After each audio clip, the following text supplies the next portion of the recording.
क्या करते हो दादा, इतना काम किया आपके साथ, एक बार डायरेक्टर सर से मिलने दो ना, काम की बहुत ज़रूरत है। रमेश तुझे समझता नहीं है, अरे ऐसे नहीं मिल सकते। 2 मिनट बस, 2 मिनट। अरे उनका ड्रेस लेके जाओ ना।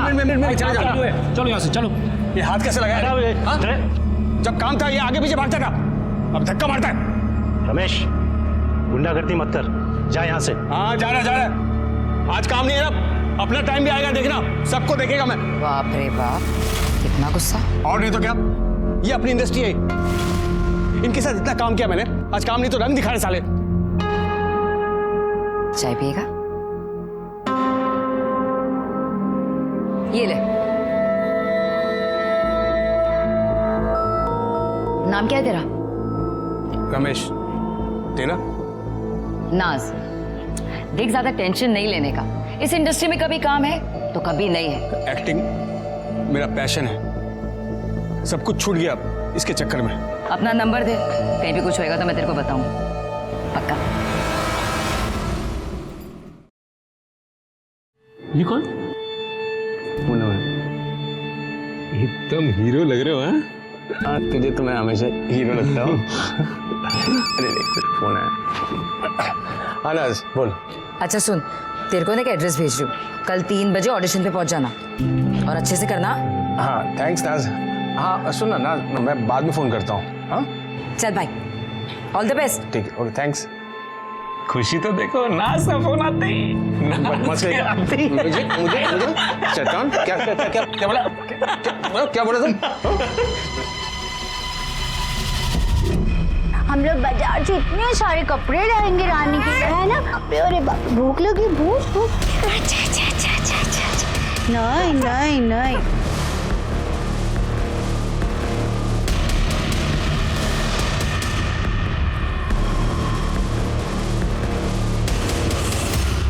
ये एड्रेस है, 2:30 बजे इंटरव्यू के लिए चले जाना।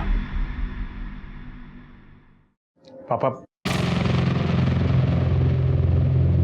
मैंने आपको पहले भी कहा कि मुझे प्यून की नौकरी नहीं करनी है।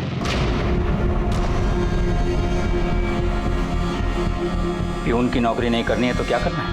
मैं एक्टर बनना चाहता हूँ। एक्टिंग करेगा? मिल रही है तुझे एक्टिंग? अरे समझा अपने लाडले को, सपनों के घोड़े दौड़ाना बंद करे, जो मिल रहा है वो चुपचाप करे। बाप हूं मैं इसका, बैल नहीं हूं, कमा के खिलाता रहूंगा।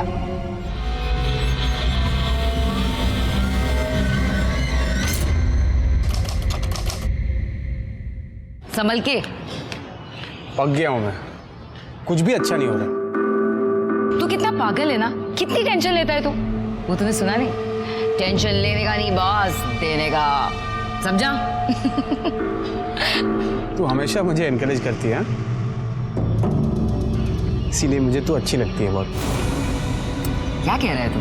यही कि मैं तुझसे प्यार करता हूँ।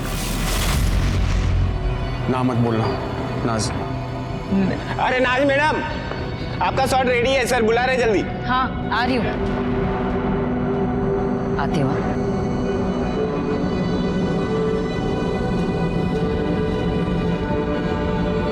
सुन, तूने आज तक इस सीरियल की शूटिंग सिर्फ बाहर से देखी है ना, आज अंदर से दिखाती हूँ, आजा। समझ में आ गया? हाँ रेडी करें? हाँ जी ओके, रोल एक्शन। हाय बड़ा चांद सा बेटा है हुआ है तुम्हें, मैं पूरा नेग लूंगी। हाँ कट। क्या हुआ? यार इसको बाहर निकालो। और वो सुंदर वाली आई नहीं अभी तक? आ गई सर, आ गई। अरे तुम यहाँ क्यों खड़ी हो, जाओ ना फ्लोर पर। जी सर, यही हूँ मैं। अब सोच लो, अब भी प्यार करते हो? फ्लोर पर जाना, बाद में बात कर लेना, जा। जी सर। ओके ओके सर, से बाहर आ जाओ। Ready roll action. नहीं, मैं तो पूरा 20,000 ही नेक लूंगी। 20,000। हाँ 20,000 नाचो रे। हाय रे ला, तेरा दियो रे ला।